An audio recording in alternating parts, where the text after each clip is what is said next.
Assalamualaikum warahmatullahi wabarakatuh. Ya, sampai jumpa lagi ya di kuliah studi kelayakan bisnis. Sekarang pertemuan ketujuh, di mana nanti di sini kita akan membahas mengenai manajemen. Nah, tujuan pembelajaran untuk pertemuan hari ini adalah yang pertama, yaitu teman-teman saat selesai belajar mampu menjelaskan pentingnya dilakukan penilaian aspek manajemen. Terus yang kedua, teman-teman mampu menjelaskan apa saja yang harus dianalisis dalam analisis aspek manajemen dalam studi kelayakan. Terus yang ketiga, teman-teman mampu menjelaskan sebab-sebab kegagalan proyek dari aspek manajemen dan cara mengatasinya seperti apa. Kemudian yang terakhir yaitu menganalisis aspek manajemen dan manajemen proyek. Oke, langsung saja kita masuk ke modul ketujuh yang akan kita pelajari hari ini, yaitu mengenai analisis aspek manajemen. Di mana aspek manajemen ini itu adalah penting dilakukan gitu ya. Kalau kemarin kita sudah belajar aspek teknikal, terus kemudian kita belajar mengenai aspek finansial, keuangan, terus kemudian ekonomi. Nah, sekarang kita belajar mengenai aspek manajemen. Dalam suatu proyek itu tidak lepas dari keberhasilan manajemen yang menanganinya. Jadi, kalau misalkan teman-teman sudah punya bisnis gitu ya, bisnis itu harus dijalankan dengan manajemen yang baik gitu. Karena jika manajemen di dalamnya itu operasionalnya tidak baik gitu ya, maka itu dapat membuat usaha itu juga tidak akan berkembang. Nah, analisis aspek manajemen ini perlu dilakukan itu untuk menunjukkan bahwa proyek sudah direncanakan dengan baik gitu ya. Jadi saat teman-teman sudah punya bisnis gitu dan bisnis itu akan dijalankan, itu perencanaannya harus baik karena jika tidak direncanakan dengan baik, maka proyek tidak bisa berjalan sesuai dengan apa yang diharapkan. Gitu. Lanjut, kita masuk ke analisis aspek manajemen dalam studi kelayakan bisnis. Nah, pada aspek manajemen ini gitu ya, aspek pasar, teknis maupun keuangan itu akan bisa berjalan secara efektif jika didukung dengan manajemen yang baik. Jadi apapun yang ada, aspek yang sudah kita pelajari sebelumnya gitu ya, mulai dari aspek pasar, teknis, keuangan, itu mereka tetap akan bisa berjalan gitu, tapi dengan adanya manajemen yang baik, mereka dapat berjalan secara efektif dan efisien. Nah, terus kemudian aspek manajemen akan sangat menentukan keberhasilan dan juga kegagalan suatu proyek dalam jangka panjang. Jadi, saat manajemennya baik gitu ya, maka usaha itu akan dapat dijalankan dalam jangka waktu yang panjang. Tapi saat aspek manajemen itu kurang baik, kurang terorganisir dengan baik, maka proyek itu tidak dapat berjalan dalam jangka waktu yang sangat panjang. Nah, di sini menurut Murray de Vries gitu ya, kegagalan manajemen itu disebabkan oleh beberapa hal. Yang pertama itu adalah kegagalan memahami fungsi puncak pimpinan atau top manajemen. Dan juga kegagalannya itu yang kedua adalah kegagalan dalam memberikan wewenang atau tanggung jawab yang memadai. Jadi, saat top manajemennya atau pimpinan perusahaannya itu tadi tidak tahu apa yang harus dilakukan saat menjalankan bisnis, itu dapat menyebabkan manajemen itu tidak dapat berjalan dengan baik gitu ya. Nah, juga kegagalan dalam memberikan wewenang dan tanggung jawab. Jadi saat saat kita sudah mempunyai posisi katakanlah sebagai manajer dan kita tidak mengetahui tanggung jawab apa saja dan wewenang apa saja yang harus dilakukan gitu ya, maka pekerjaan tersebut tidak dapat disampaikan kepada bawahannya sehingga dengan ketidakmampuan menyampaikan kepada bawahannya itu akan menyebabkan seseorang itu tidak dapat melakukan tanggung jawabnya dengan baik karena tidak bisa mentransfer ilmunya atau memberikan perintah kepada bawahannya untuk melakukan pekerjaan tersebut. Nah, selanjutnya juga ada kegagalan mendapatkan tenaga manajemen yang memadai. Jadi tidak dapat orang-orang yang bekerja pada bidang manajemen itu secara memadai, sehingga kalau tidak mendapatkan tenaga manajemen yang memadai, maka tidak dapat meningkatkan keuntungan dan juga output dari perusahaan itu sendiri.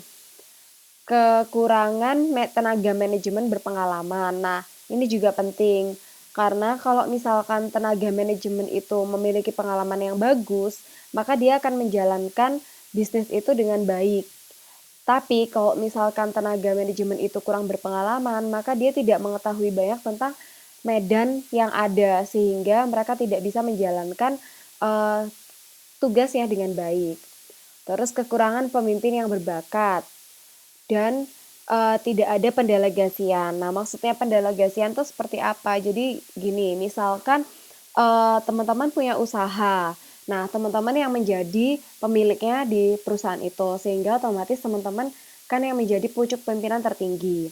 Nah, kemudian teman-teman ini punya beberapa karyawan. Nah, karyawan ini itu kan mereka bekerja sesuai dengan perintah yang diberikan oleh pimpinan. Nah, saat pimpinan itu selalu melakukan pekerjaan sendiri, contohnya seperti mencari konsumen sendiri, memasarkan sendiri, promosi sendiri gitu ya. Semuanya dilakukan sendiri gitu ya. Saat pimpinan ini tadi berhalangan atau tidak bisa datang ke kantor gitu ya, maka tidak akan ada karyawan yang bisa melakukan hal tersebut. Tidak bisa melakukan promosi, tidak bisa melakukan pemasaran atau sebagainya seperti itu karena sebelumnya sama sekali tidak diberikan pengetahuan untuk melakukan hal-hal tersebut.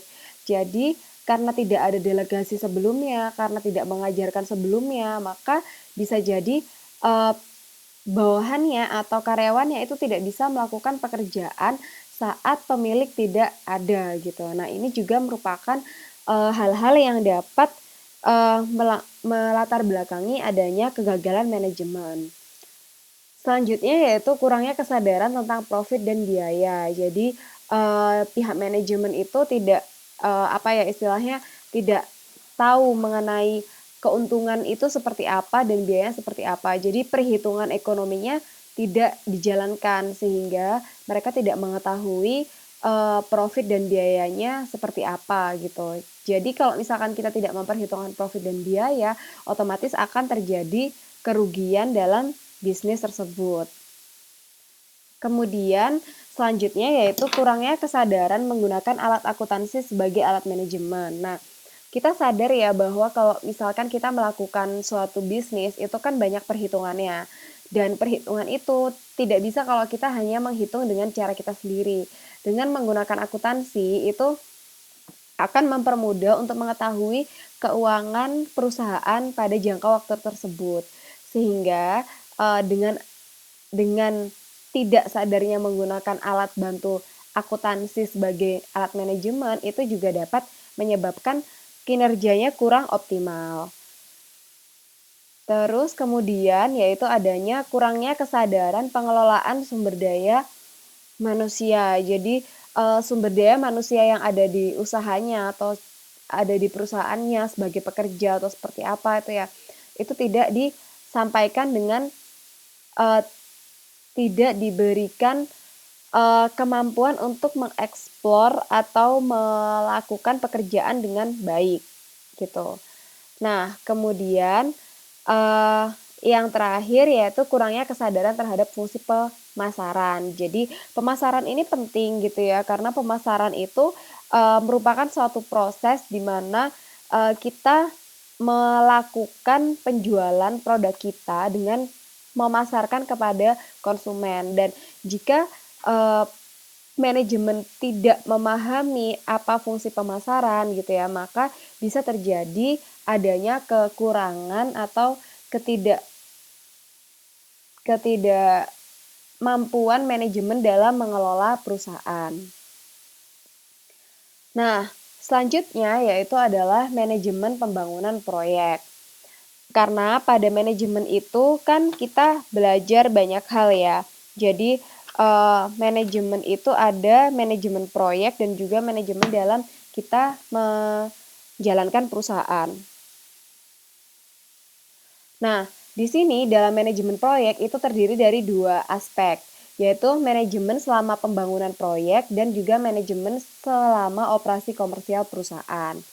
Pada manajemen selama pembangunan proyek, ini berarti proyek tersebut dijalankan saat proses konstruksi atau saat proses pembangunan gedung proyek.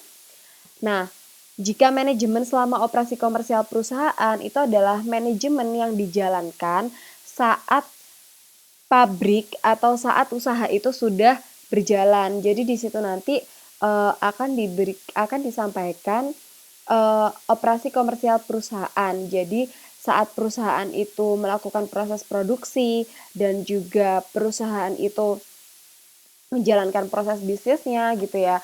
Nah, di situ juga ada manajemen. Jadi ini pra dan pasca. Pra itu pada saat selama pembangunan proyek sebelum bisnis itu berjalan, dan pasca adalah setelah pembangunan proyek itu berjalan dan berhasil, kemudian bisnis itu dibuka. Itu paskanya. Nah, pada tahap rencana pembangunan proyek itu adalah bagaimana kita menyusun cara menyelesaikan proyek tepat pada waktunya dengan mengkoordinasikan berbagai kegiatan dan sumber daya agar sarana fisik bangunan pabrik dan mesin bisa disiapkan tepat waktu. Nah, yang paling penting di sini adalah karena ada manajemen gitu ya, maka kita harus mengetahui kata-kata penting dari apa itu manajemen. Nah, manajemen itu adalah di mana mengkoordinasikan. Saat kita punya usaha atau kita bangun proyek, itu kan banyak banyak sekali departemen-departemen atau orang-orang yang terlibat di dalamnya. Sehingga sangat perlu untuk mengkoordinasikan mereka semua untuk mencapai suatu tujuan yang sama, yaitu tujuannya atau berhasil membangun pabrik ataukah mereka berhasil mendapatkan profit yang tinggi gitu ya, dengan waktu yang tepat, dengan tepat waktu sehingga tidak molor gitu. Nah, kalau misalkan molor pekerjaannya, harusnya manajemen sudah tahu sebelumnya gitu. Sebelum terjadi kemoloran itu mereka pasti sudah tahu karena mereka punya datanya gitu. Jadi makanya manajemen ini sangat penting untuk menghemat ataukah mengefisiensikan pengeluaran dari suatu pabrik gitu. Karena kalau misalkan kita tidak tepat waktu, terlambat gitu ya, otomatis akan banyak waktu yang terbuang sehingga tidak bisa menjalankan bisnisnya dengan baik dan keuntungannya juga tidak bisa optimal. Nah, selanjutnya pada manajemen pembangunan proyek itu ada 4 pendekatan dalam membuat perencanaan. Jadi kan sebelum melakukan apapun itu kita harus melakukan perencanaan ya. Nah, perencanaan yang pertama itu adalah top down, di mana perencanaan ini dilakukan oleh pimpinan organisasi. Jadi maksudnya adalah misalkan tertingginya adalah pemilik perusahaan. Nah, pemilik perusahaan ini yang melakukan perencanaan. Jadi kayak misalkan pemimpin perusahaan yang merencanakan bahwa bulan depan kita harus memasuki pasar Jawa Timur gitu ya. Nah, berarti di sini pimpinan yang memikir dan cara seperti apa untuk bisa mencapai pemasaran itu sampai ke Jawa Timur itu kan pasti ada langkah-langkahnya ya. Nah, dari langkah-langkahnya itu ada strategi-strategi yang harus dilakukan agar pasar tersebut berhasil masuk ke pasar Jawa Timur. Nah, hal tersebut itu yang memikirkan adalah pimpinan gitu, pimpinan organisasi. Oleh karena itu sehingga disebut dengan top down. Jadi dari atas ke bawah. Jadi segala strategi dan lain sebagainya itu dipikirkan oleh pimpinan dan akan disampaikan kepada karyawan sehingga mereka dapat melakukannya dengan baik gitu. Nah, selanjutnya yaitu adalah bottom up. Di mana bottom up ini adalah dari bawah ke atas. Nah, maksudnya dari bawah ke atas ini yaitu awalnya adalah pemimpin itu memberikan gambaran situasi dan kondisi perusahaan. Nah, kemudian pemimpin ini memberikan wewenang kepada manajemen untuk membuat perencanaan, sehingga di sini yang banyak bekerja, banyak memikirkan strategi perusahaan itu adalah karyawan yang ada di bawah gitu. Karena pimpinan hanya memberikan gambaran saja, gambaran kondisi perusahaan. Sedangkan siapa yang melakukan eksekusinya dan menjalankan strateginya atau merancang strateginya itu adalah dari tingkat bawah. Nah, selanjutnya yaitu campuran. Campuran ini adalah gabungan dari top down dan bottom up. Nah, pada campuran ini itu mengkombinasikan keduanya agar tetap terlihat bagus.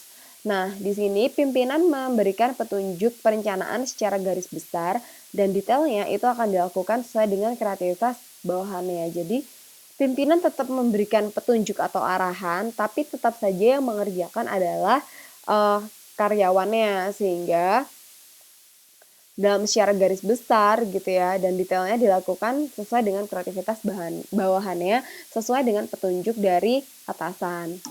Nah, kemudian yang ketiga yaitu kelompok. Yang keempat yaitu kelompok.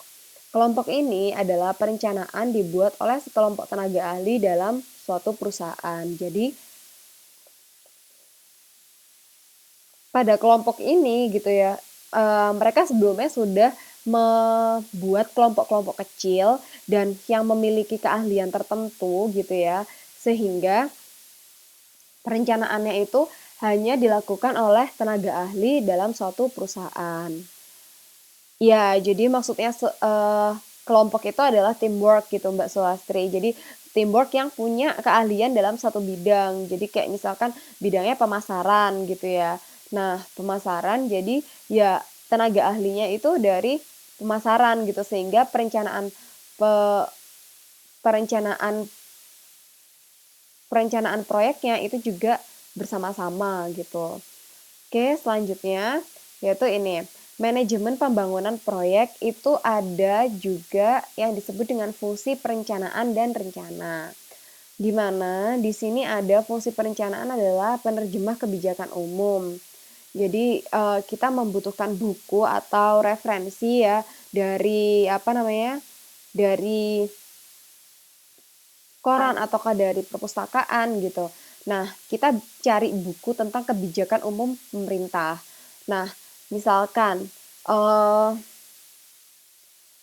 pemerintah ini akan tahun 2015 ya sebenarnya sekarang itu sedang ada kondisi di mana kita Indonesia itu pada kondisi free trade. Jadi intinya adalah kita melakukan pasar bebas, di mana siapapun bisa datang ke Indonesia untuk menjadi pekerja dan kita sebagai warga Indonesia itu harus bersaing dengan masyarakat asing gitu yang mereka akan juga berkompetisi mencari pekerjaan di negara kita. Nah, dari sini kan pemerintah tahu ya, pemerintah tahu apa yang akan terjadi ke depannya gitu sehingga kita sudah diberi informasi itu dan saat kita menjalankan bisnis gitu kita harus mengikuti kebijakan itu sehingga dengan adanya kebijakan itu kita dapat menjalankan proses dengan baik. Kemudian yang kedua yaitu berupa perkiraan yang bersifat ramalan. Ya, jadi semua yang direncanakan itu sebenarnya masih bersifat perkiraan yang masih belum tahu benar salahnya. Terus berfungsi ekonomi, mendapatkan penghasilan dari keuangan itu, terus memastikan suatu kegiatan dan juga alat koordinasi serta alat atau sarana pengawasan.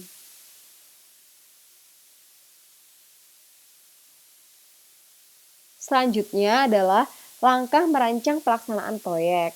Nah, di sini ada dua, yaitu adalah proyek dalam kegiatan. Nah, proyek dalam kegiatan ini biasanya kegiatan diidentifikasi dan hubungan antara kegiatan harus jelas. Jadi, dalam suatu proyek, misalkan kita menjalankan suatu proyek gitu ya, kita harus tahu gitu, identifikasinya proyek ini seperti apa. Misalkan dari proses A ke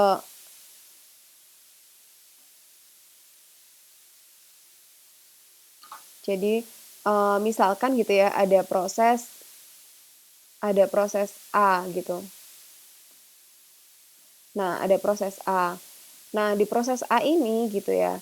Proses A ini itu dia dapat dilakukan gitu ya setelah proses B. Jadi ada proses B. Nah, ada proses B.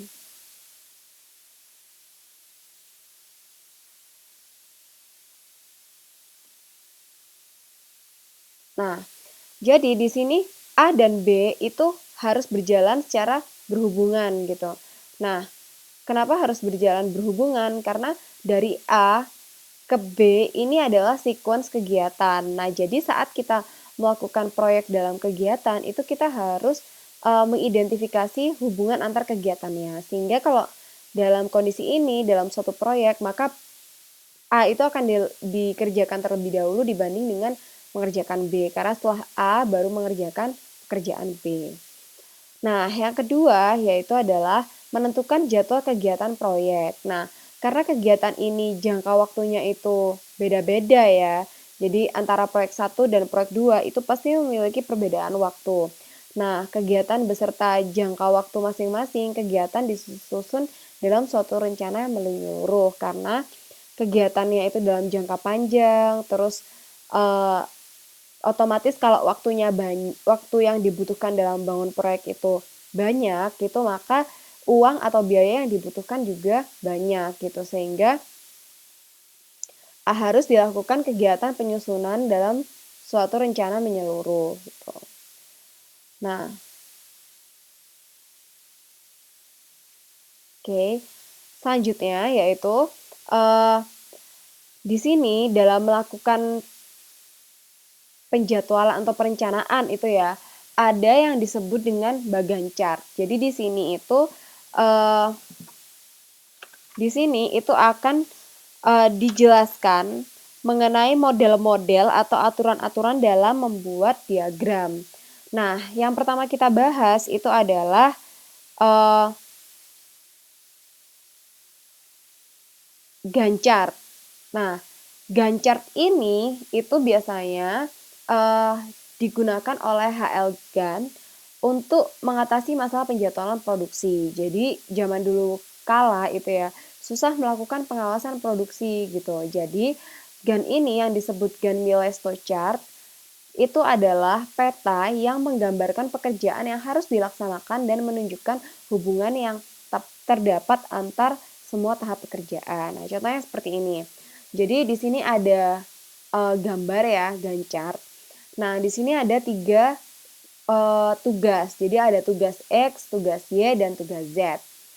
Nah, pada tugas X ini kan ada angka 1 dan angka 2. Berarti angka 1, proses 1 itu harus dilakukan terlebih dahulu sebelum melakukan proses 2. Jadi saat proses 1 sudah selesai baru beranjak ke proses kedua dan selesai. Begitu juga pada tugas Y. Di sini pertama kali tugas yang harus dilakukan adalah tugas 3. Kemudian setelahnya tugas 4 dan juga tugas 5.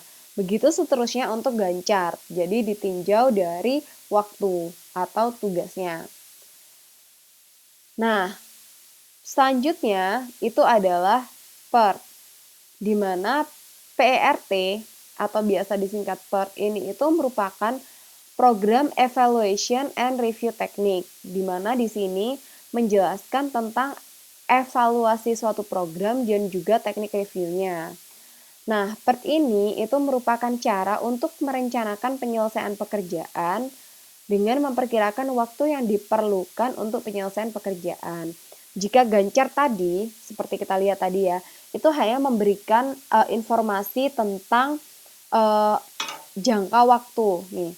Di sini kan hanya disampaikan, oh ini 1, 2, 3, 4, 5, 6, 7. Nah, kita tidak tahu berapa panjang waktu yang harus dihabiskan untuk melakukan menyelesaikan kegiatan pertama.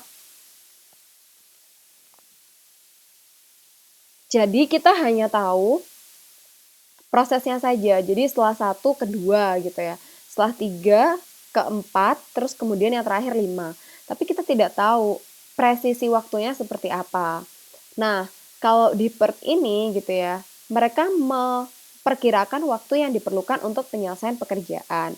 Kenapa yang diperhitungkan ini adalah waktu? Karena waktu itu eh, saat kita melakukan suatu pekerjaan itu semakin lama, maka biaya yang dikeluarkan itu juga semakin banyak gitu, sehingga eh, lebih baik itu melakukan pengurangan waktu untuk mendapatkan biaya yang optimal. Nah, keunggulan dari PERT ini apa aja? Keunggulannya adalah yang pertama, ini berguna sekali untuk perencanaan proyek yang kompleks. Jadi suatu proyek yang tingkat kerumitannya sangat tinggi gitu, dan juga tingkat produksinya itu semakin besar atau semakin kompleks, itu tuh butuh dan bisa dikerjakan dengan menggunakan PERT ini. Nah, yang kedua yaitu adalah penjadwalan pekerjaan dengan praktis dan efisien. Nah, yang dimaksud di sini adalah dengan adanya PERT gitu yang tadi memperhitungkan mengenai waktu, itu dapat membuat penjadwalan kerja yang praktis dan efisien sehingga dapat berjalan dengan baik. Dan yang ketiga yaitu mengadakan pembagian kerja. Jadi pembagian kerja di sini adalah misal Mbak Ari punya pekerja gitu ya. Nah, pekerjanya Mbak Ari ada 5 orang gitu. Nah, dari 5 orang ini Mbak Ari pasti membagi kerjaannya seperti apa. Jadi orang pertama pekerjaannya misalkan menjahit, yang kedua memotong kain, yang ketiga bikin mal, yang keempat ngobras, dan yang kelima packing barang. Nah, itu jadi dengan adanya PERT ini pembagian kerjanya lebih jelas. Terus keunggulan selanjutnya yaitu penjadwalan ulang untuk mengatasi hambatan. Jadi saat terjadi hambatan atau saat terjadi hal-hal yang tidak diinginkan gitu ya dalam melakukan suatu perencanaan, itu harus dilakukan perencanaan ulang, sehingga dengan adanya perencanaan ulang ini proyek tersebut dapat berjalan dengan baik gitu. Selanjutnya adalah menentukan kemungkinan pertukaran antar waktu dan biaya. Jadi dalam PERT ini kita juga bisa melakukan pertukaran antara waktu dan biaya. Jadi saat kita punya waktu atau waktunya itu lama gitu ya, itu bisa diganti dengan pekerjaan yang waktunya sedikit, sehingga proses-proses tersebut tidak membutuhkan waktu yang lama. Nah, selanjutnya yang terakhir adalah menentukan kemungkinan menyelesaikan proyek. Jadi saat proyek itu tadi sudah digambarkan melalui PERT, itu jadi dapat diketahui berapa lama proses produksi, sehingga dapat diprediksi dengan PERT. Oh, katakanlah saat kita memproduksi produk A, itu kita membutuhkan waktu 30 atau 30 jam seperti itu. Jadi dari situ bisa dilihat kondisinya seperti apa. Nah, selanjutnya yaitu pada PERT, masih PERT ya. Itu ada 3 tipe data pokok untuk mengadakan analisis jaringan bagi suatu proyek. Jadi sebelum kita membuat PERT ya, itu kita harus tahu 3 aspek ini dulu gitu. Yang pertama, kita harus tahu taksiran waktu untuk tiap pekerjaan. Jadi katakanlah untuk memproduksi suatu baju kita membutuhkan 5 proses gitu. Dan 5 proses ini apa saja gitu ya. Proses pertama itu kita harus breakdown. Oh, proses pertama adalah membuat membuat pola baju. Nah, membuat pola baju ini berapa lama gitu. Katakanlah membuat polanya 1 hari gitu. Terus habis itu setelah membuat pola, yang kedua adalah memotong. Nah, memotong perlu berapa waktu untuk menyelesaikannya. Jadi, di sini yang dimaksud adalah taksiran waktu untuk tiap pekerjaan, sehingga bisa tahu, oh waktunya seperti ini gitu. sehingga bisa diprediksi kapan proses produksi itu selesai. Nah, yang kedua yaitu urutan pekerjaan. Nah, jadi seperti tadi jahit ya, urutannya adalah yang pertama kan kita bikin mal dulu, bikin pola. Nah, setelah bikin pola kita memotong. Setelah memotong kita melakukan obras. Nah, jadi saat kita menginginkan untuk melakukan penilaian itu, mengadakan analisis jaringan itu menggunakan dengan PERT, kita harus tahu urutan-urutan pekerjaannya seperti apa. Dari proses A ke B ke C sampai dia selesai. Jadi itu harus diketahui juga. Nah, yang ketiga yaitu biaya untuk mempercepat pekerjaan. Nah, maksudnya di sini adalah saat katakanlah kita mau melakukan suatu produksi produk gitu ya, produk. Misal katakanlah produknya adalah botol minum gitu. Nah, dari proses produksi botol minum ini gitu ya, dengan kecepatan yang biasa, yang standar itu dalam 1 jam mereka bisa menghasilkan 5 botol minum. Nah, sedangkan karena perusahaan ini itu pengen usahanya itu lancar gitu ya, sehingga dia ingin mempercepat proses penyelesaian proyek. Nah, untuk kita mempercepat proses ini berarti kita butuh uang untuk membayar karyawan yang bekerja lembur atau bekerja di atas normal gitu. Jadi dengan mempercepat suatu proyek itu akan juga membuat pembengkakan biaya. Jadi biayanya itu akan semakin bertambah gitu. Karena bisa jadi ada pada kondisi di mana perusahaan itu melakukan hiring atau mereka merekrut tenaga kerja baru, ataukah untuk mempercepat pekerjaan perusahaan membeli mesin seperti itu. Jadi biaya itu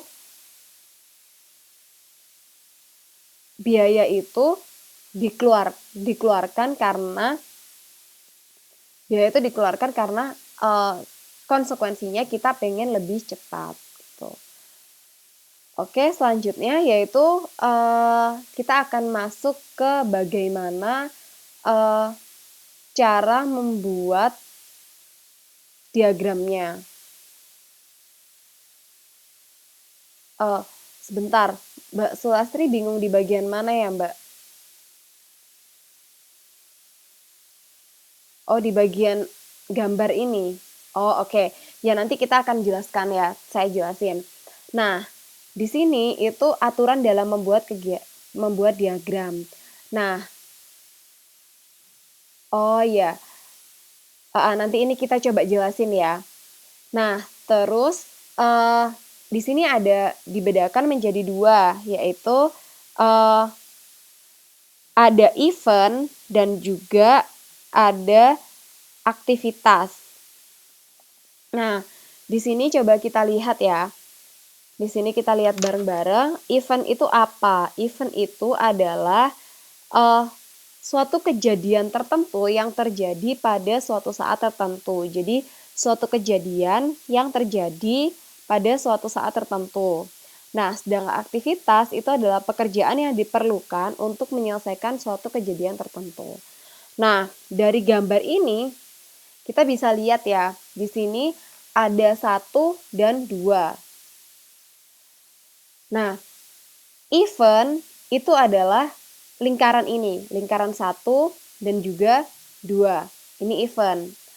Nah, event ini dihubungkan oleh suatu kegiatan sehingga nanti dia akan menjadi suatu produk gitu. Katakanlah kita di sini mau membuat lukisan. Nah, lukisan kan berarti pertama kita harus membeli alat lukisnya dulu. Nah, setelah membeli alat lukis, kita harus melukis gitu ya. Kita harus melukis sehingga nanti akan jadi lukisannya. Nah, di sini ini contohnya, di sini sebenarnya ada gambarnya ya. Jadi ketutupan. Jadi di sini ada aktivitas. Nah, aktivitasnya adalah 1 ke 2, 2 ke 3, 3 ke 2 ke 4, 4 ke 5. Jadi yang dimaksud aktivitas itu adalah satu ke dua. Jadi suatu kegiatan yang menghubungkan ke dua event. Sedangkan event ini adalah kok kejadian. Jadi kejadian yang terjadi pada suatu saat tertentu, dan aktivitas itu adalah yang menghubungkan antara dua event ini. Nah, selanjutnya karena tadi saat kita membuat PERT itu ya, grafik itu, kita harus tahu dulu waktunya. Jadi kita harus ngerti waktunya itu berapa lama gitu ya. Nah, karena ada unsur ketidakpastian dalam menaksir waktu, jadi waktu taksiran ini untuk suatu kegiatan dinyatakan dalam distribusi probabilitas daripada hanya taksiran satu titik. Pada penaksir waktu dan PERT menginginkan agar distribusi probabilitas tersebut memenuhi persyaratan sebagai berikut. Jadi ada aturan-aturannya. Jadi ini untuk kita menghitung waktu ini TE ya, TE itu kita membutuhkan pakai rumus A ditambah 4M ditambah B dibagi 6. Nah, A itu apa, M itu apa, dan B itu apa? A itu adalah waktu yang paling optimistis. Jadi kita ada waktu yang optimis gitu. Nah, kemudian B itu adalah waktu yang paling pesimis. Jadi waktu di mana kita itu tidak mengharapkan. Jadi kayak gini, misalkan waktu normalnya adalah 6 hari untuk menyelesaikan proyek tersebut. Nah, waktu optimis itu kan karena kita berharap dia akan cepat selesai ya, berarti itu kita cepetin 4 hari. Nah, waktu paling pesimis yaitu waktu yang paling lama, kita lebih dari 6 hari, katakanlah 8 hari gitu. Nah, selanjutnya M itu adalah waktu yang paling mungkin yang bisa bergerak antara kedua waktu ekstrem tersebut. Nah, jadi dari sini, dari TE ini kita bisa tahu bahwa contohnya seperti ini. TE adalah waktu yang diharapkan untuk menyelesaikan suatu aktivitas. Sehingga misal kita punya 3 waktu. Ada A 4, M itu 20, dan B 26. Nah, A ini adalah waktu optimisnya. Jadi A sama dengan 4 itu perencana atau seseorang yang ingin merencanakan ya, itu mereka berasumsi bahwa dalam jangka waktu 4 hari proyek tersebut selesai gitu.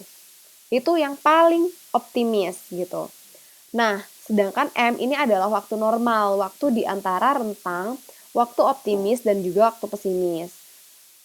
Dan sedangkan B ini adalah waktu pesimis, di mana pada waktu ini mereka mentargetkannya itu dengan sangat kecil, yaitu 26 minggu. Sehingga kalau 26 minggu otomatis ini pasti sudah selesai karena mereka mereka membuat prediksi waktu yang paling jauh gitu. Nah, sehingga dengan menggunakan formula tersebut kita diketahui bahwa waktu yang diharapkan untuk menyelesaikan suatu aktivitas itu adalah 18,3 minggu. Jadi angka ini A, M, dan B itu dimasukkan ke TE atau waktu yang diharapkan itu. Sehingga nanti bisa ketemu, oh ternyata waktu yang diharapkan itu adalah 18,3 minggu gitu. Nah, waktu dalam minggu kalender ini jadi kalau kita pengen tahu ya waktunya itu dalam minggu kalender, yaitu jumlah hari kerja yang diperlukan itu dibagi dengan jumlah hari kerja per minggu. Jadi katakanlah jumlah hari kerja yang diperlukan adalah 5 hari gitu ya. 5 hari. Katakanlah coba kita hitung di sini. Nih. Nah, katakanlah di sini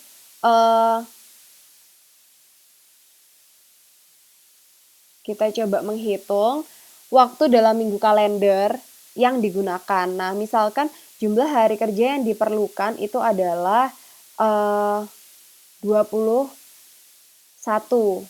21 ya. Nah, jumlah hari kerja per minggu itu katakanlah ada 5 hari. Nah, kalau gitu yang gampang aja ya, ini 25. Nah, ini. Jadi, misal katakanlah jumlah hari kerjanya yang diperlukan adalah 25 hari untuk total menyelesaikan proyek itu. Nah, sedangkan jumlah hari kerja per minggu itu 5 hari. 5 hari ini dari Senin sampai Jumat, 5 hari ya. Sehingga untuk mengetahuinya ya udah tinggal kita bagi aja, sehingga waktu dalam minggu kalender yang kita butuhkan untuk menyelesaikan proyek itu adalah 5 minggu. 5 minggu sehingga 5 minggu ini setara dengan 1 bulan 1 bulan 1 minggu. 1 minggu. Gitu. Ya, gitu Mbak. Gampang kan ya? Ini sebenarnya untuk ini itu tidak susah kayak OR. Jadi kalau untuk operational research memang susah. Tapi kalau untuk ini hanya permainan di mana kita mengetahui proyek itu selesai atau tidak gitu ya. Jadi teman-teman perhatikan aja gitu. Nanti kalau nggak ngerti kita bisa bahas di akhir kuliah. Oh, angka 4 dan 6 di mana, Mbak? Ini ya, di sini ya. Angka 4 dan 26 ini. Enggak. Itu enggak pasti, Mbak. Jadi ini tergantung dengan bisnisnya Mbak. Jadi misalkan gini. Misalkan Mbak bangun kos-kosan ya, Mbak Anis usahanya bangun hotel, sorry. Nah, misalkan dalam bangun hotel itu katakanlah Mbak memproyeksikan gitu ya, memproyeksikan pekerjaan itu selesai dalam jangka waktu katakanlah 10 bulan. 10 bulan. Nah, 10 bulan itu sama dengan apa? Sama dengan M. Yaitu M itu adalah waktu yang paling mungkin untuk proyek itu selesai, gitu.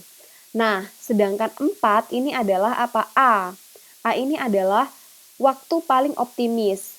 Jadi, kalau katakanlah Mbak Anis bisa menyelesaikan pembangunan hotelnya itu dalam 10 minggu, kalau Mbak Anis optimis, itu bisa jadi nggak 10 bulan selesainya. Optimis ya, optimis berarti bisa jadi selesainya adalah 6 bulan.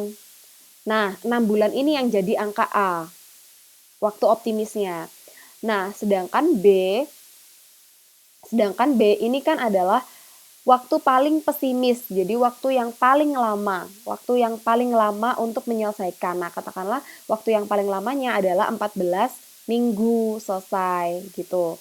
14 minggu. Nah, jadi 10 ini sama dengan M. Ya, ini sama dengan M karena proyek pembangunan hotelnya 10 minggu dan 6 ini adalah A.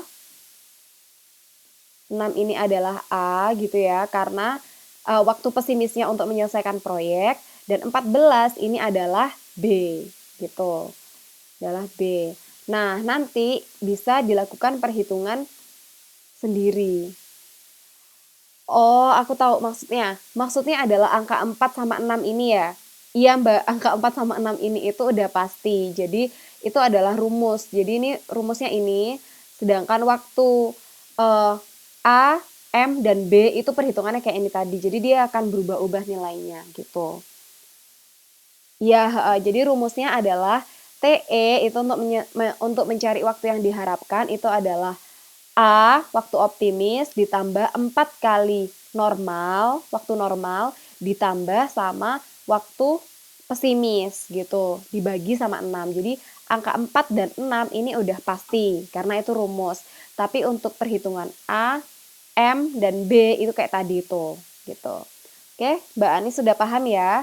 Oke, kalau sudah paham kita langsung lanjut ke slide berikutnya. Nah, kita lanjut ke slide berikutnya. Nah, ini bisa dilihat ya teman-teman. Ini kita pelan-pelan aja. Iya gitu Mbak perhitungannya. Ya, jadi A, M, sama B itu menyesuaikan proyeknya Mbak gitu. Jadi setiap proyek itu akan beda-beda nilai A, M sama B-nya tuh beda-beda gitu. Jadi tergantung proyek itu seperti apa gitu. Benar sekali. Oke, semuanya udah paham ya di sini ya. Oke, sip. Kita langsung lanjut ke sini. Lanjut. Nah, di sini di PERT itu ada jalur kritis atau critical path. Apa sih yang dimaksud jalur kritis? Jalur kritis itu adalah jaringan yang menunjukkan waktu paling lama gitu. Nah, di sini critical path-nya itu adalah 1, 3, 4. Nah, di sini 1, 3, 4 kenapa? Kok enggak 1, 2, 4 gitu ya? Nah, coba kita hitung lagi di sini. Nah, cara hitungnya gampang di sini. Jadi, ini ada angka 2 dan angka 5. Ya, di sini ya. Nah, kalau kita pengen ngitung 1, 2, 4 gini. 1 terus 2 ya sama 4. Ini tulisan saya kelihatan ya, Mbak? Kelihatan ya semuanya. Oke, berarti 1, 2, 4 itu gimana kita cara ngitungnya? Cara ngitungnya adalah ini 2, angka 2. Oh, nggak kelihatan ya saya nulis ya?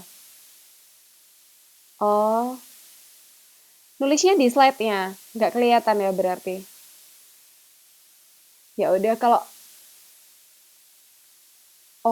nggak kelihatan nanti coba di YouTube semoga kelihatan ya nanti tulisannya.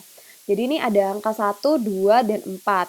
Nah, 1, 2, 4 itu kita jumlah. Karena ini angka 2 berarti 2 terus ditambah sama angka 5.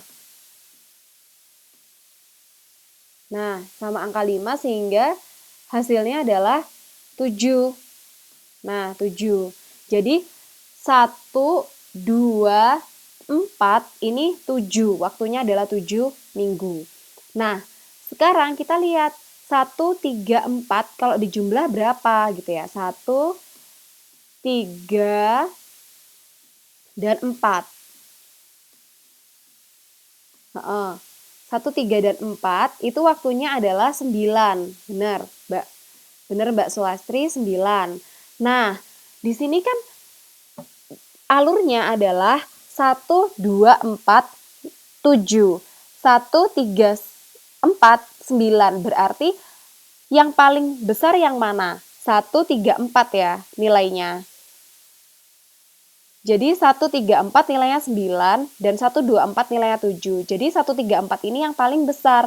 Sehingga 1, 3, 4 itu disebut dengan jalur kritis.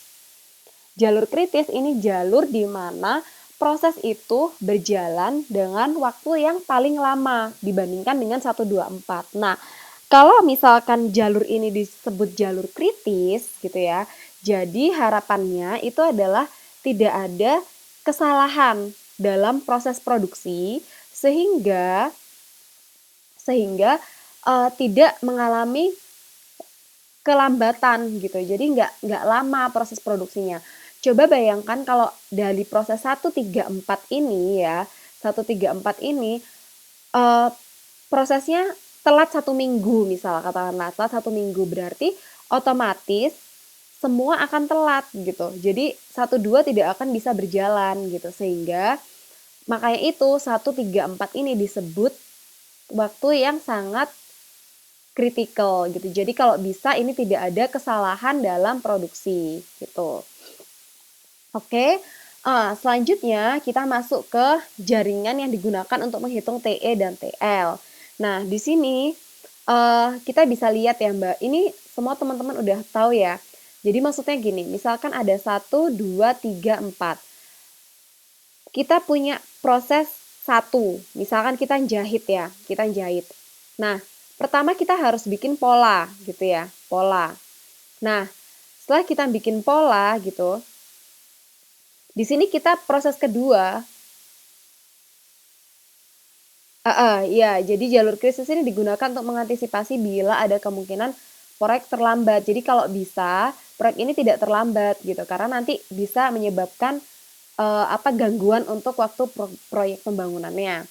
Nah, jadi ini misal tak lanjutin ya Mbak.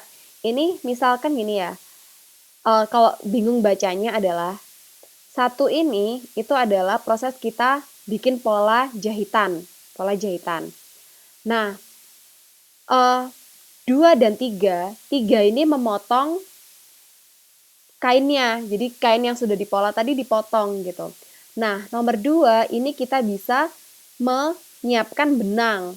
Benang disiapin, terus kancing, obrasan itu disiapin semua. Nah, setelah itu baru keempat ini diobras sampai selesai dijahit kayak gitu. Jadi gampangnya kayak gitu. Jadi 3 dan 2 ini bisa dilakukan dalam jangka waktu yang bersamaan. Jadi waktunya dikerjakan dalam waktu yang bersamaan. Jadi yang satu motong, yang satu nyiapin perkakas buat motong gitu. Jadi bisa berjalan berbarengan gitu. Itu maksudnya seperti itu.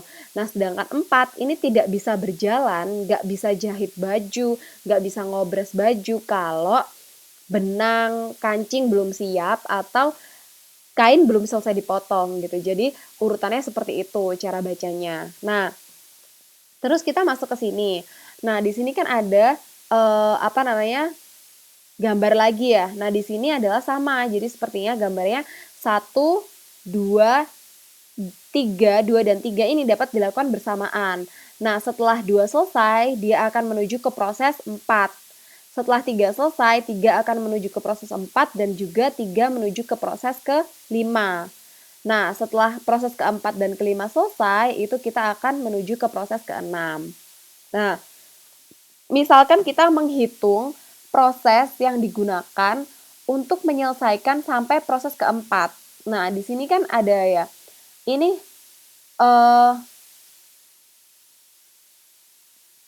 kita bisa lihat di sini ada 24 dan ini 13 gitu.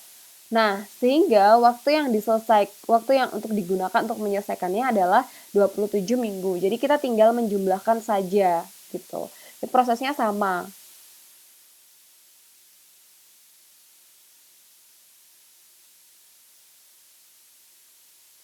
Oke, selanjutnya kita langsung masuk ke selanjutnya ya. Nah, di selanjutnya ini ada penyesuaian dan penyusunan kembali jaringan. Nah, yang dimaksud penyesuaian dan penyusunan kembali jaringan itu seperti apa? Misalkan kita tadi sudah bikin jaringannya ya, jaringan seperti tadi gitu. Nah, di sini kita kenapa melakukan penyusunan kembali gitu? Untuk kita melakukan pengecekan apakah itu sudah benar atau tidak gitu. Dengan alasan yang pertama pertukaran sumber daya yang dipergunakan. Iya, jadi ini salah salah salah perhitungan ya di bukunya. Jadi di sini benar Mbak Anis. Di sini ini sebenarnya 37 minggu. Di sini juga 37. Jadi ini TE-nya, ini kita bisa lihat 24. Jadi 1/3, saya juga baru sadar ini Mbak setelah lihat. 1/3 ini 24. Nah, ini 24. Nih ya, saya tulis 24. Nah, terus 3/4 ya. 3/4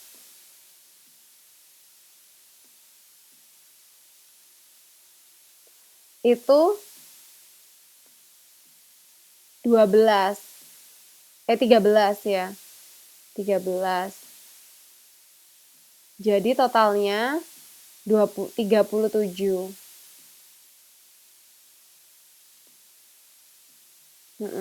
Gitu.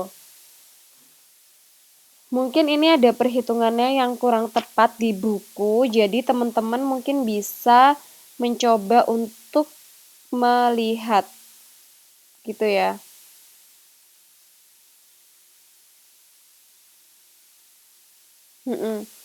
Jadi seperti itu. Bisa dicek lagi, benar Mbak Anis, makasih ya. Nah, selanjutnya kita masuk ke PERT. Jadi kita perlu menyesuaikan penyusunan kembali jaringan. Apa sih tujuannya penyusunan kembali jaringan? Itu kalau bisa kita dapat melakukan proses untuk meminimalisir atau untuk menurunkan masa waktu proyek gitu. Jadi kalau misalkan tadi katakanlah 37 hari gitu ya ketemunya. Gimana caranya tidak 37 hari gitu. Nah, caranya adalah yang pertama kita melakukan pertukaran sumber daya yang dipergunakan. Jadi coba diulang sumber dayanya itu dicek apakah bisa di sumber daya yang banyak itu bisa ditaruh di proses yang besar gitu, proses yang banyak gitu. Sehingga semakin banyak pekerja yang bekerja, jadi waktu produksinya semakin uh, banyak yang dihandle sehingga produksinya cepat selesai gitu. Kemudian juga melonggarkan spesifikasi teknis. Jadi aturan-aturan teknisnya itu agak dilonggarkan sehingga waktunya tidak terlalu butuh banyak dan juga mengubah susunan aktivitas. Nah, misalkan ini 1, 2, 3, 4 gitu karena mereka berjalan secara beriringan gitu ya, secara serial.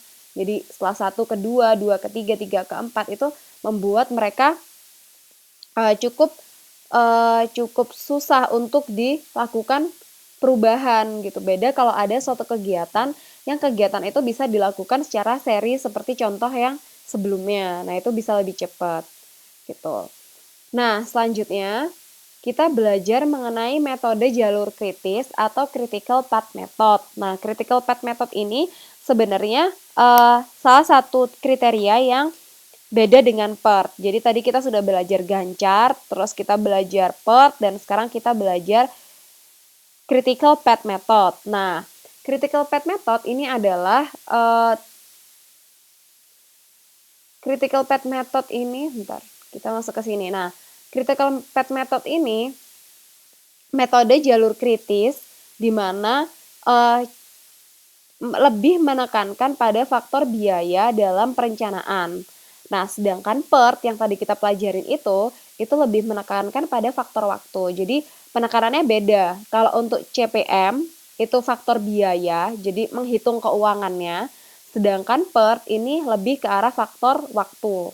Nah, jadi gini, pada CPM ini gitu ya, tujuannya adalah kita melakukan penaksiran waktu. Jadi, berapa lama proyek itu berjalan, ada waktunya. Nah, selanjutnya juga ada cara di mana kita mempercepat suatu proyek. Nah, jadi contohnya gini, untuk kita melakukan penaksiran waktu ya di pada CPM ini kita bisa lihat di grafik ini ya.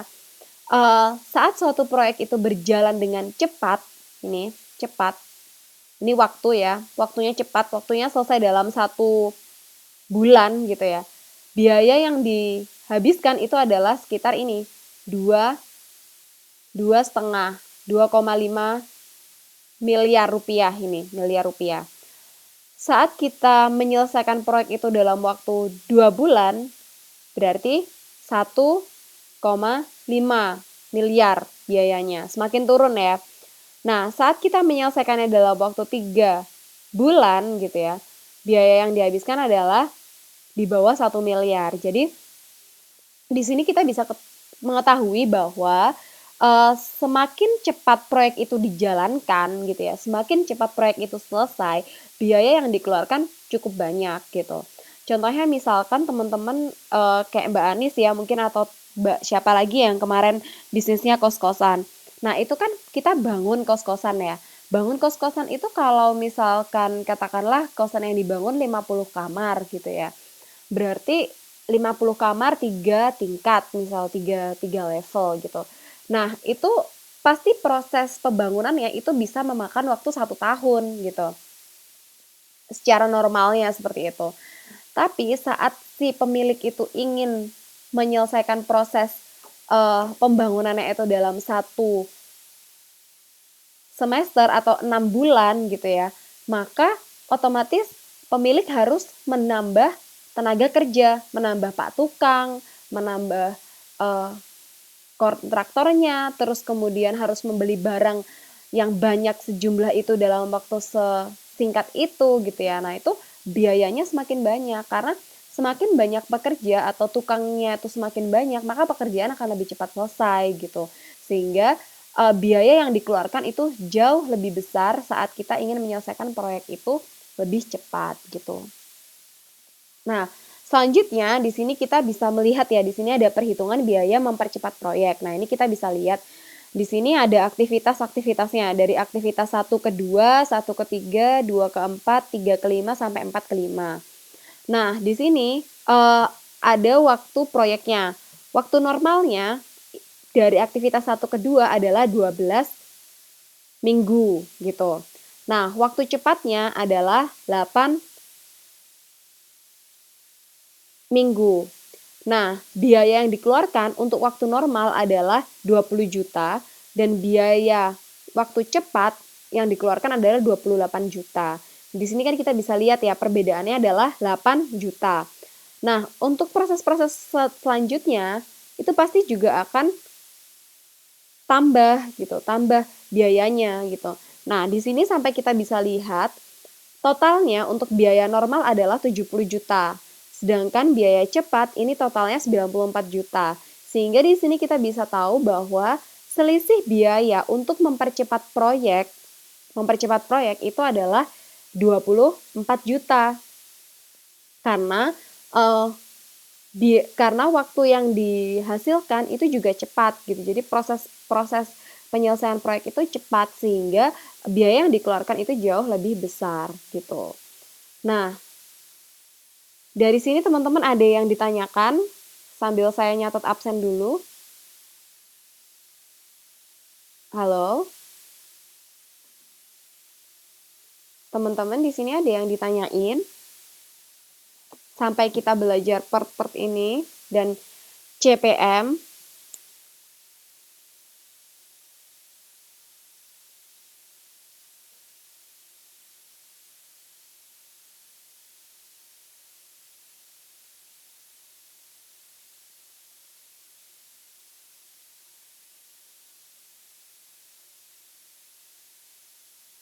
Oke, yang lain gimana Mbak? Yang lain ada pertanyaan kah?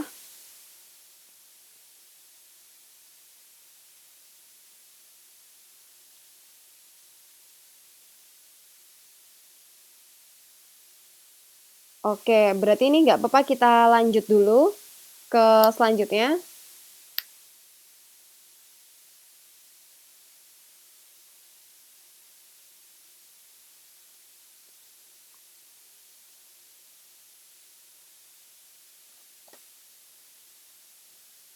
Oke, dilanjut dulu ya kalau gitu.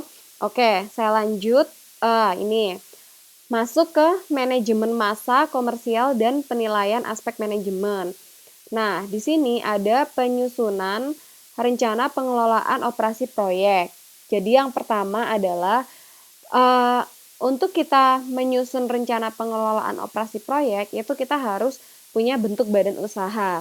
Nah, biasanya bentuk badan usaha ini dikenal dengan perseorangan, CV atau perseroan terbuka. Ini pasti teman-teman sudah tahu ya kalau biasanya di Indonesia kita lihat ada CV, PT kayak gitu.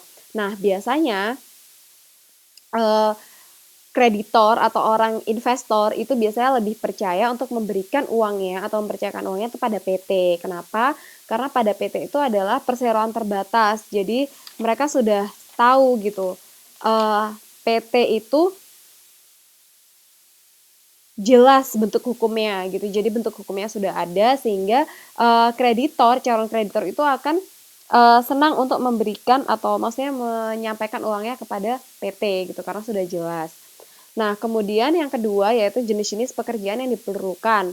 Nah, jenis-jenis pekerjaan yang diperlukan ini adalah klarifikasi pekerjaan berdasarkan tipe pekerjaannya, manajerial kah, operasional atau fungsional. Jadi harus tahu kalau misalkan nanti ingin meng-hire tenaga kerja, harus tahu klasifikasi pekerjaannya seperti apa.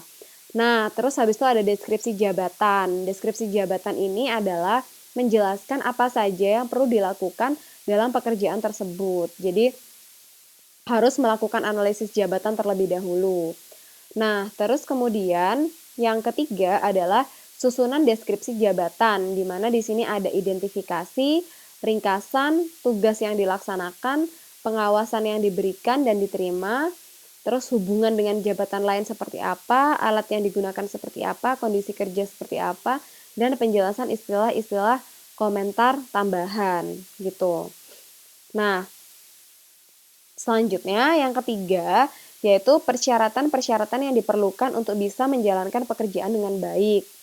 Nah, di sini persyaratannya yang memudahkan pekerja dapat bekerja dengan baik, yaitu menyangkut pendidikan formal seperti apa, terus kecerdasannya seperti apa, biasanya ada tes IQ gitu ya, terus pengalaman, terus pengetahuan dan keterampilannya, persyaratan fisik, terus status perkawinan, jenis kelamin, usia, dan juga kewarganegaraan. Nah, biasanya ini ada suatu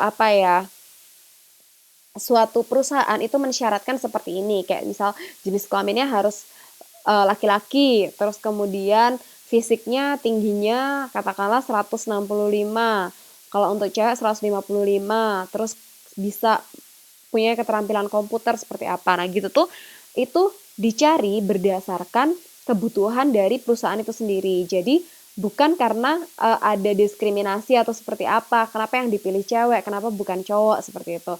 Biasanya di perusahaan-perusahaan seperti perusahaan semen, perusahaan minyak, terus perusahaan yang berbau dengan bahan-bahan kimia atau proses teknik itu biasanya lebih ke arah cowok, laki-laki. Karena apa? Karena jika perempuan itu kasihan, mereka harus naik-naik ke atas, harus bener-benerin barang-barang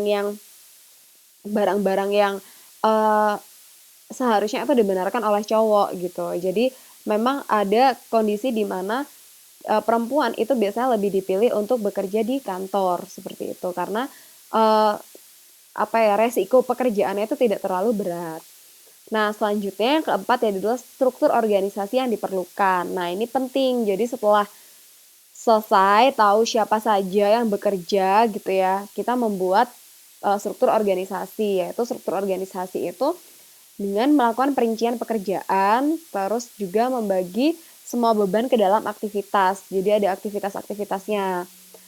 Terus juga menyusun mekanisme untuk koordinasi pekerjaan. Nah, di sini itu struktur organisasi itu penting dalam suatu perusahaan karena apa? Karena struktur organisasi ini bisa istilahnya dengan struktur organisasi itu bisa tahu posisinya di mana dan jabatannya seperti apa yang harus dilakukan. Tuh. Nah, selanjutnya di sini ada yang ketiga adalah manajer bertugas memperkenankan masing-masing anggota organisasi untuk tetap responsif. Jadi karena manajer itu nanti adalah tugasnya melakukan istilahnya manajer itu melakukan pengontrolan atau pengelolaan sumber daya yang ada gitu ya. Jadi manajer itu memiliki beberapa tugas, yaitu tugasnya adalah memperkenankan masing-masing anggota organisasi untuk tetap responsif dengan tujuan mereka sehingga menjadi efektif dan efisien. Terus kemudian dengan struktur organisasi itu mampu menunjukkan masing-masing dari bagian anggota dalam organisasi tersebut. Jadi ada kedudukan dan juga hubungannya satu sama lain seperti apa. Jadi itu gunanya ada struktur organisasi.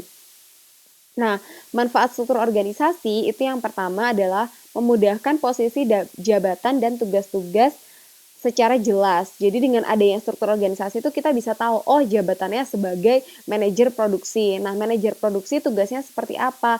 Mengawasi jalannya proses produksi, melakukan penjadwalan produksi, dan lain sebagainya.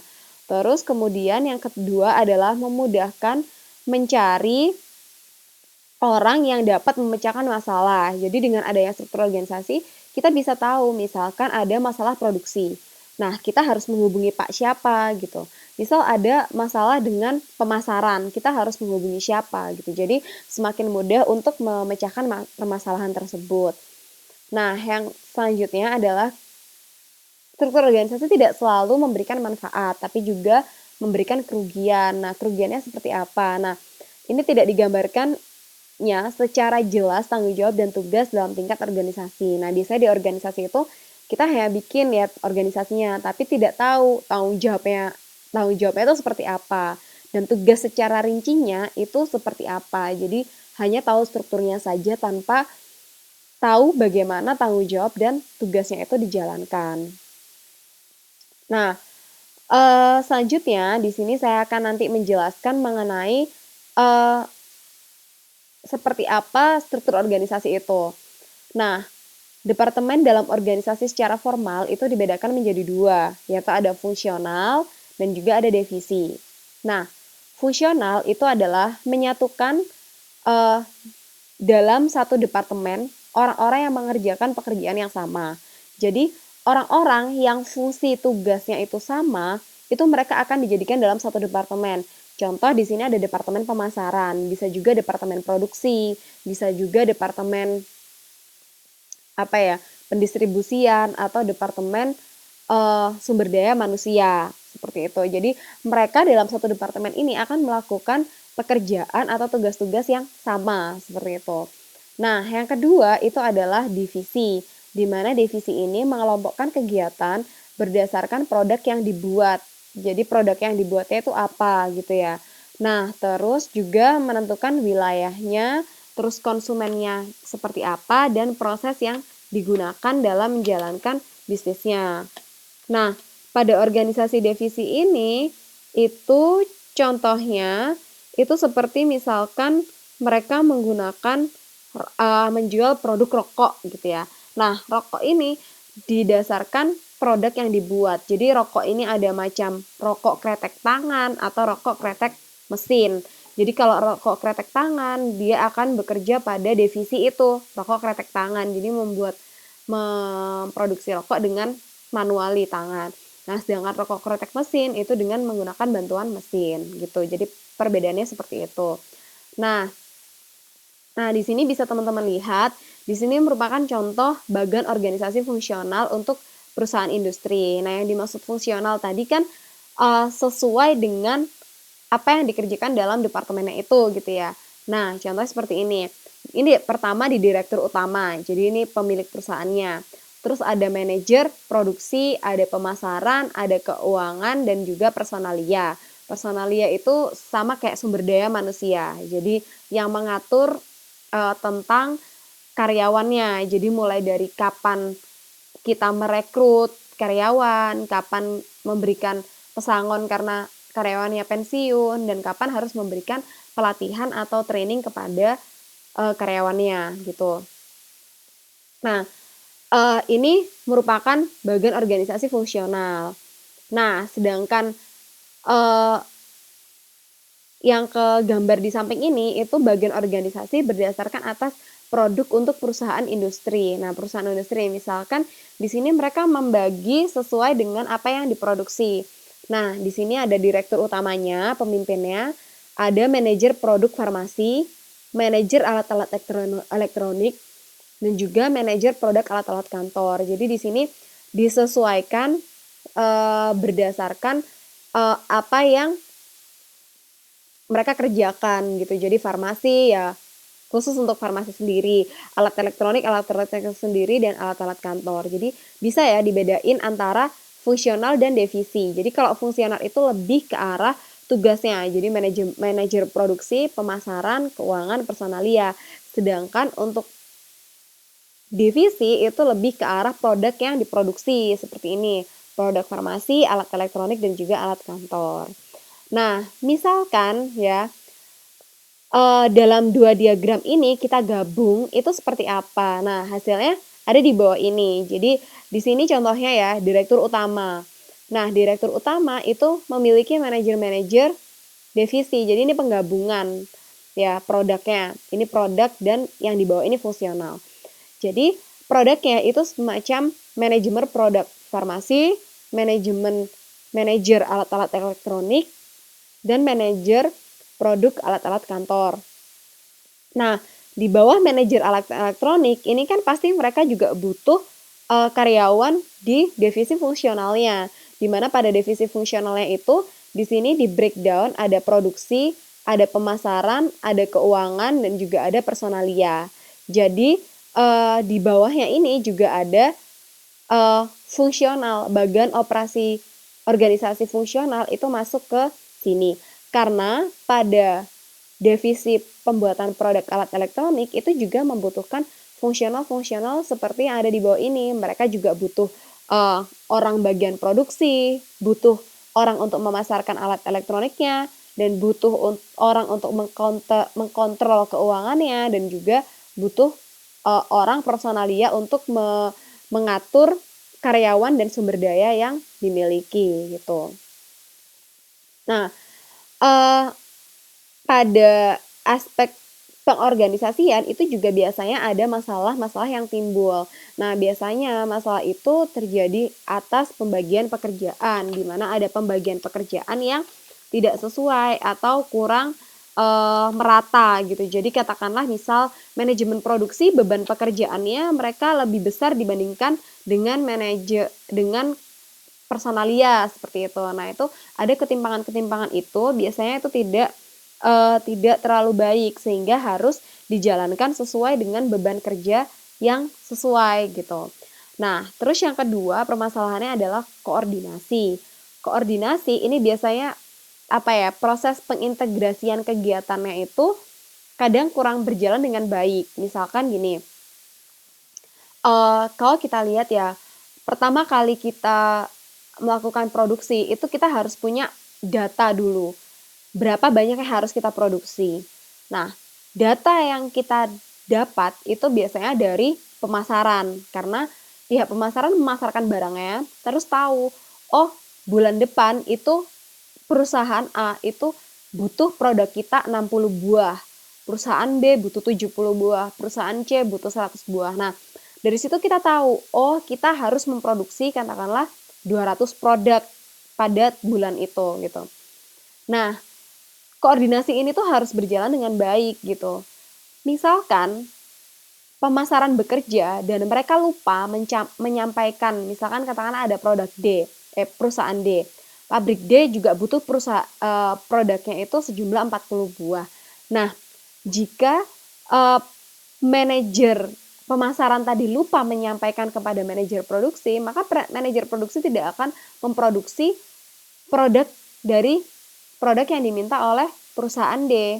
Sehingga hal ini bisa terjadi kekacauan karena koordinasi yang kurang gitu. Jadi koordinasi ini sangat penting mengingat dengan adanya struktur organisasi itu berarti proses pekerjaannya itu juga semakin banyak gitu ya. Banyak sehingga perlu dilakukan pengkoordinasian sehingga tidak terjadi kesalahan gitu. Dan yang ketiga adalah rentang pengawasan. Jadi pengawasannya ini harus dilakukan dengan baik. Jadi biasanya itu dilakukan pengawasan itu biasanya dalam suatu produksi ya, dalam suatu lantai produksi itu biasanya ada 1 atau 2 orang supervisor yang yang melakukan pengontrolan atau pengecekan gitu. Nah, selanjutnya setelah kita melakukan pembuatan organisasi dan lain sebagainya, struktur organisasi dan juga deskripsi pekerjaannya, langkah yang kelima adalah memperoleh tenaga kerja untuk memangku jabatan yang diinginkan. Jadi kita sudah tahu, oh nanti kita butuh orang bagian produksi, kita butuh orang personalia, kita juga butuh orang pemasaran gitu ya. Nah, saatnya mencari tenaga kerja yang menduduki jabatan tersebut gitu.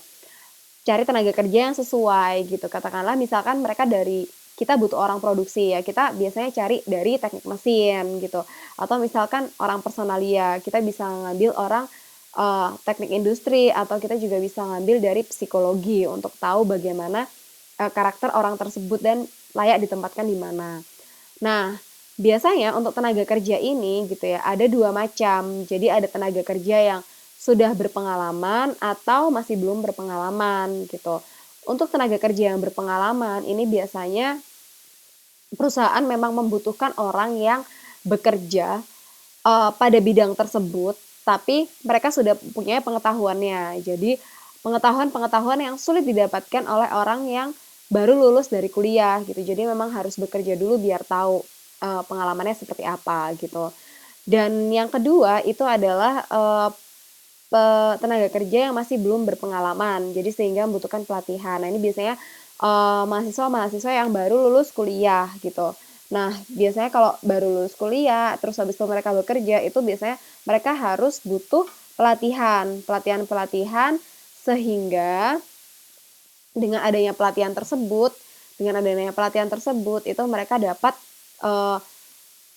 mengetahui bagaimana menjalankan pekerjaan sesuai dengan yang diinginkan oleh perusahaan. Tuh.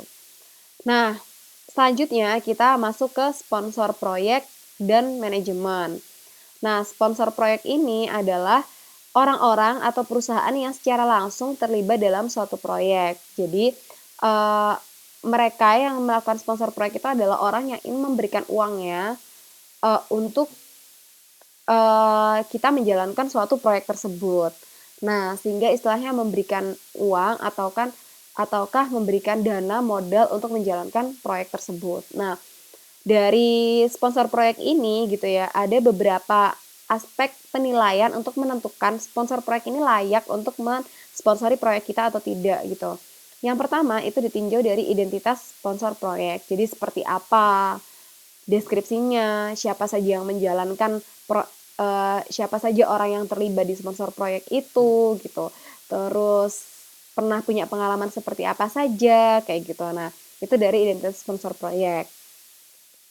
Yang kedua itu adalah motivasi keikutsertaan. Nah, karena sponsor proyek ini bergabung dalam proyek yang akan kita jalankan, berarti kita harus tahu gitu mereka bekerjanya seperti apa. Jadi kita harus tahu motivasinya seperti apa.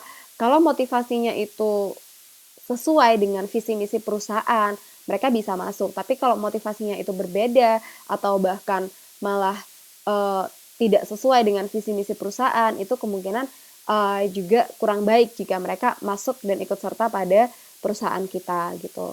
Nah, terus yang ketiga adalah kualitas individunya. Jadi individunya seperti apa? Mereka baikkah gitu, mereka jujur, mereka orangnya punya tanggung jawab yang baik, menjalankan pekerjaan dengan baik. Nah, itu tuh juga harus perlu diperhatikan. Terus yang keempat yaitu hasil yang dicapai masa lalu. Nah, karena sponsor proyek ini juga penting ya, jadi juga harus melihat track recordnya atau pengalaman tahun lalu seperti apa. Jadi misalkan tahun lalu mereka menjalankannya tidak baik gitu, kurang tanggung jawab, tidak bekerja sama dengan pihak lain itu tapi mereka melakukan kecurangan atau seperti apa. Nah, kalau sudah tahu seperti itu, alangkah baiknya untuk tidak menggunakan sponsor proyek itu gitu, mencoba mencari sponsor proyek yang lain gitu daripada nanti kita malah rugi gitu ya. Nah, terus yang kelima yaitu kelayakan berkredit. Jadi layak atau tidak kreditnya itu berjalan atau tidak seperti apa.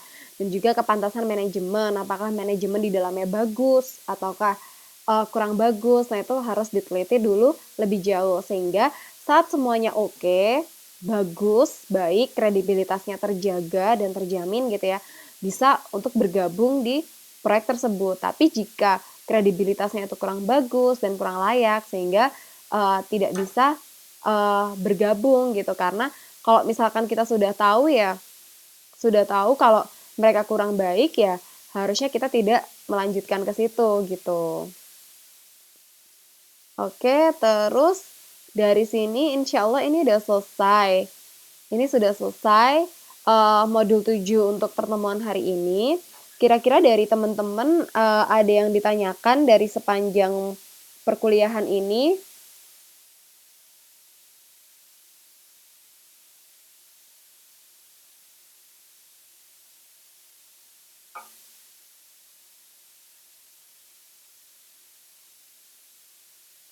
Oke, teman-teman yang lain ada pertanyaan?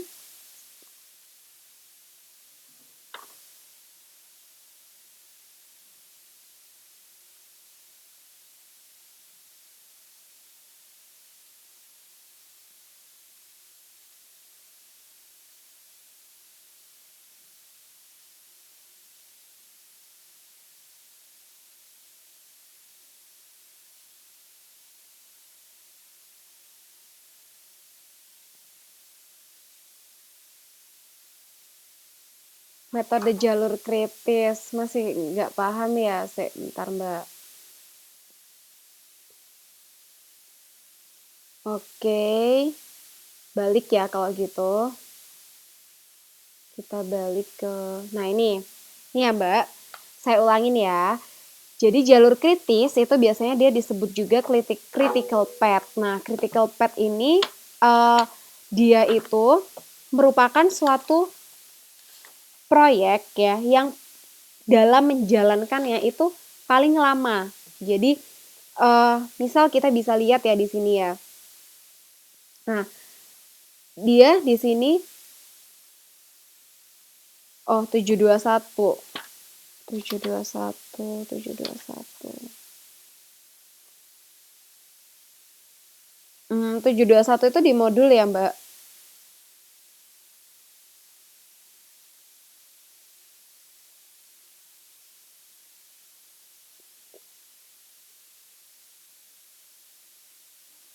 Di modul ini tapi nggak ada gambarnya di sini nggak apa-apa ya? Jadi saya jelasin pakai ngomong aja nggak apa-apa atau kayak gimana? Oh gitu, oke. Untuk waktu cepat itu mereka perkiraan sendiri Mbak. Jadi kayak tadi, jadi kayak misalkan Mbak tadi kan bangun ya. Di sini kan di bukunya gini. Ini dari 1 ke 2 itu kan normalnya 12 di awalnya.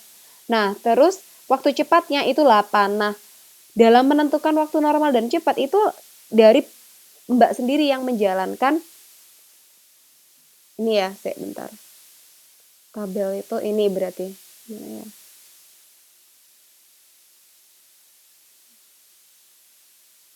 Nah, ini ya. Oke, ini. Jadi gini Mbak, waktu normal sama waktu cepat ini itu ditentukan dari mereka sendiri. Jadi siapa yang melakukan bisnis itu sendiri. Jadi misalkan Mbak melakukan pembangunan atau pembangunan aktivitas apapun gitu ya. Waktu normalnya 12 minggu gitu, tapi waktu cepatnya Mbak memprediksi waktunya adalah 8 minggu seperti itu. Jadi itu benar-benar berdasarkan uh, pemilik usaha gitu. Jadi pemilik usaha itu misalkan menjalankan proyek, ini kemungkinan dia akan selesai 12 bulan, 12 minggu gitu. Tapi kalau yang paling cepat ini bisa lah dia selesai 8 minggu kayak gitu. Tapi dengan biaya yang membengkak. Jadi penentuan ini itu ditentukan oleh pemilik perusahaan gitu. Jadi bukan angka yang didapat dari mana itu ya sudah pasti ditentukan dari sana Mbak gitu. Jadi kok misalkan Mbak nanti bangun apa ya bangun apa bangun usaha misalkan ya bangun usaha. Nah dari bangun usaha itu nanti bangun kos-kosan itu Mbak bisa memprediksi katakanlah oh kos-kosan seperti ini berarti dia katakanlah 10 bulan dia baru selesai. Tapi pasti bisa kalau dipercepat itu bisa 6 bulan jadi tapi dengan konsekuensi yaitu menambah jumlah tukang dan menambah jumlah tukang otomatis menambah jumlah biaya yang dikeluarkan gitu Mbak. Gimana Mbak Anis?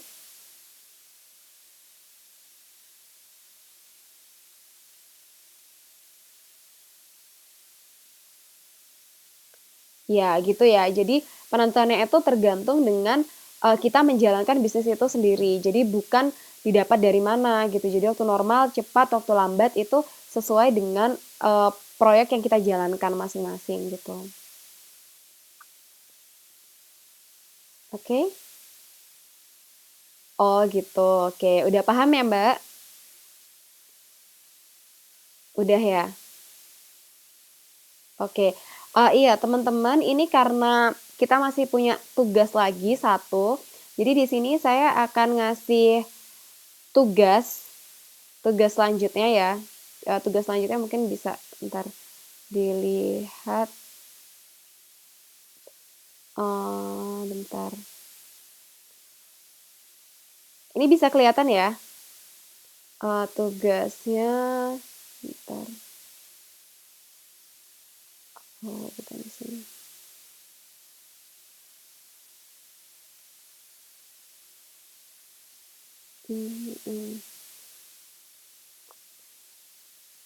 Nah, tugasnya ini teman-teman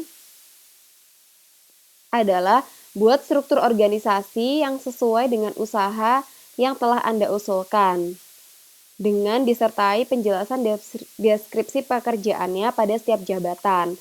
Nah, tugasnya nanti dikumpulkan tanggal 17 April hari Jumat dan bisa dikirim ke email saya atau juga chat Facebook. Nanti ini saya akan sertakan di PPT, jadi nanti teman-teman bisa lihat tugasnya seperti apa gitu ya. Nah, kira-kira dari sini teman-teman udah jelas apa saja ya tugasnya. Pasti tadi sudah tahu lah ya tugasnya seperti apa. Jadi tugasnya nanti teman-teman bikin struktur organisasi. Ini saya jelasin dulu struktur organisasinya seperti apa ini. Ini bisa dilihat struktur organisasinya seperti ini. Nah, nanti teman-teman bikin direktur utamanya pasti teman-teman sendiri ya, karena teman-teman yang punya usahanya. Terus nanti teman-teman butuh apa? Butuh apa namanya bagian seperti apa? Bagian produksi, pemasaran, keuangan, personalia atau seperti apa? Nah, nanti setelah teman-teman bikin, nggak usah rumit-rumit bikinnya. Yang penting sesuai dengan usaha teman-teman. Nah, setelah teman-teman buat bagian organisasinya, teman-teman jelaskan.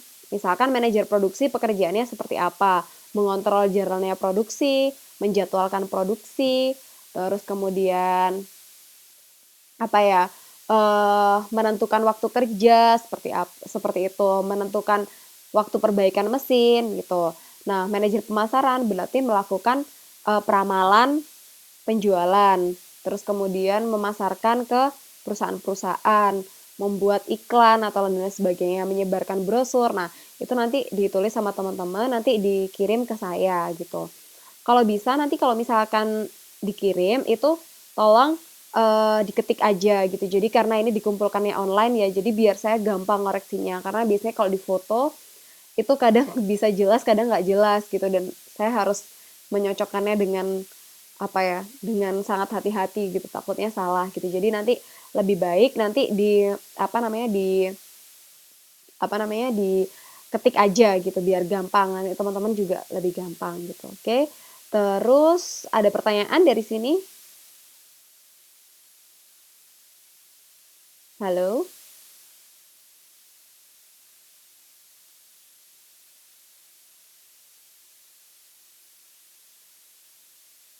Ada pertanyaan?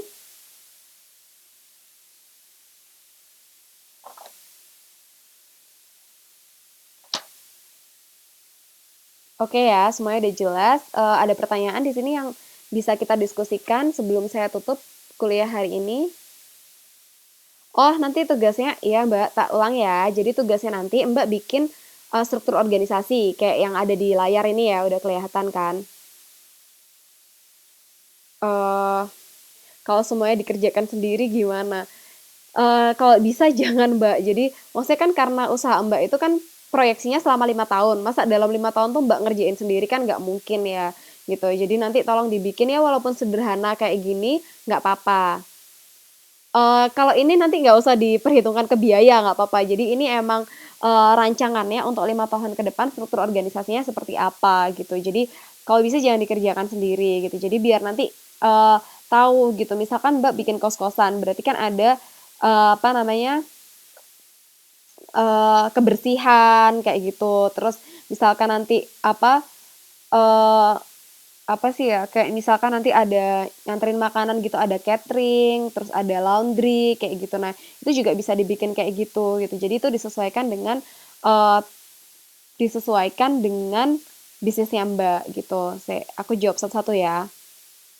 Tadi Mbak Luh Mulyasi. Jadi gini Mbak, tugasnya itu nanti Mbak bikin struktur organisasi. Nah, kayak gini misalkan. Nah, ini nanti Mbak bikin, misalkan nanti Mbak usahanya itu apa ya?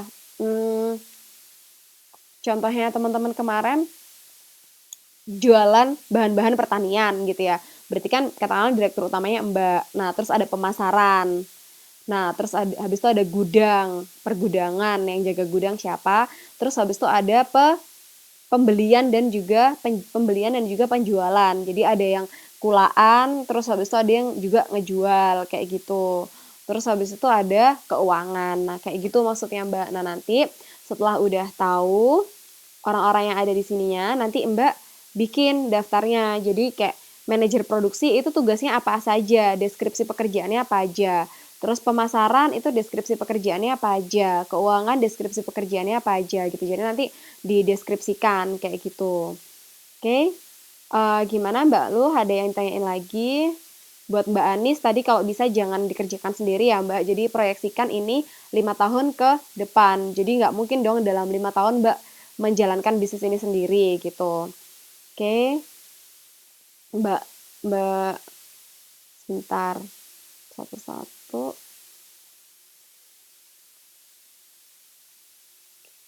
Mbak Luh Mulyasi sudah jelas. Terus habis itu pilih maksudnya pilih salah satu tuh kayak gimana ya Mbak Sulastri?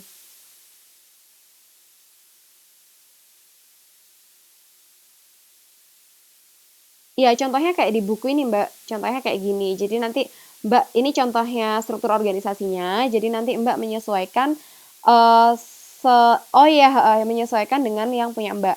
Ini bisa dipilih salah satu, benar, nggak usah semuanya dikerjakan. Jadi eh disesuaikan dengan kondisinya. Jadi misalkan memang butuh kayak manajer produksi, pemasaran ya bisa kayak gini. Tapi kalau di breakdown sesuai dengan apa namanya produk-produk yang diproduksi berarti ya seperti ini gitu. Jadi boleh memilih fungsional ataukah uh, divisi gitu. Jadi itu sesuai dengan usahanya teman-teman gitu. Oke, ada yang ditanyakan lagi jauh ini?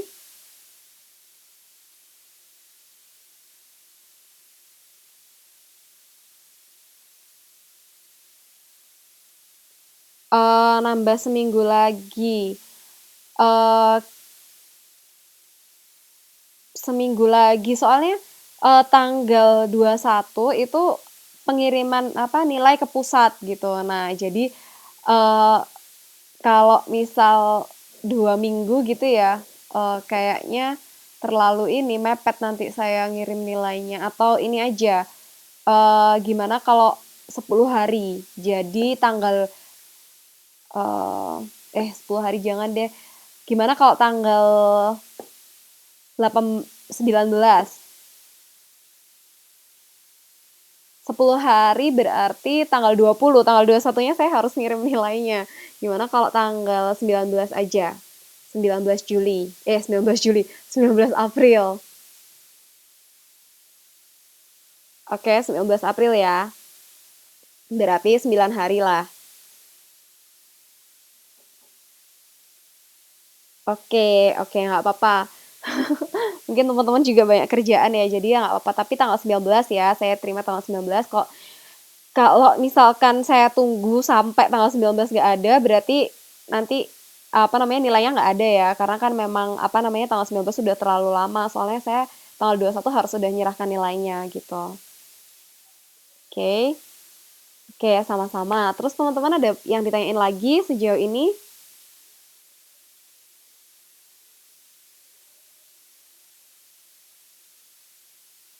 Oke, sip ya. Kuliahnya bisa diakhiri.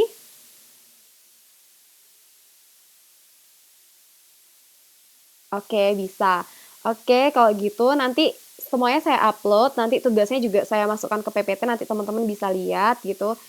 Nah, terus, nah ini, sebelumnya saya mau ngasih biasa ya kata-kata mutiara gitu.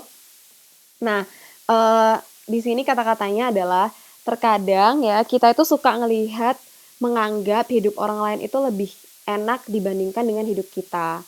Padahal mungkin saja dia yang lebih sulit itu mereka itu jauh lebih sulit hidupnya, hanya saja dia tidak mengeluh. Jadi, kita jangan pernah merasa iri akan kehidupan orang lain.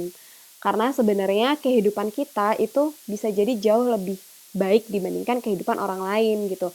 Hanya kadang mereka yang merasakan kesedihan atau ketidakbahagiaan itu mereka tidak mengeluh, sedangkan kita yang kehidupannya lebih baik itu kita mengeluh gitu. Jadi mulai dari sekarang kita belajar untuk tidak mengeluh, belajar untuk mensyukuri apa yang sudah kita punya, mensyukuri apa yang sudah kita dapatkan sampai saat ini, sehingga kalau misalkan kita mensyukuri hidup, kita akan bisa menjalankan segala sesuatunya itu dengan baik gitu.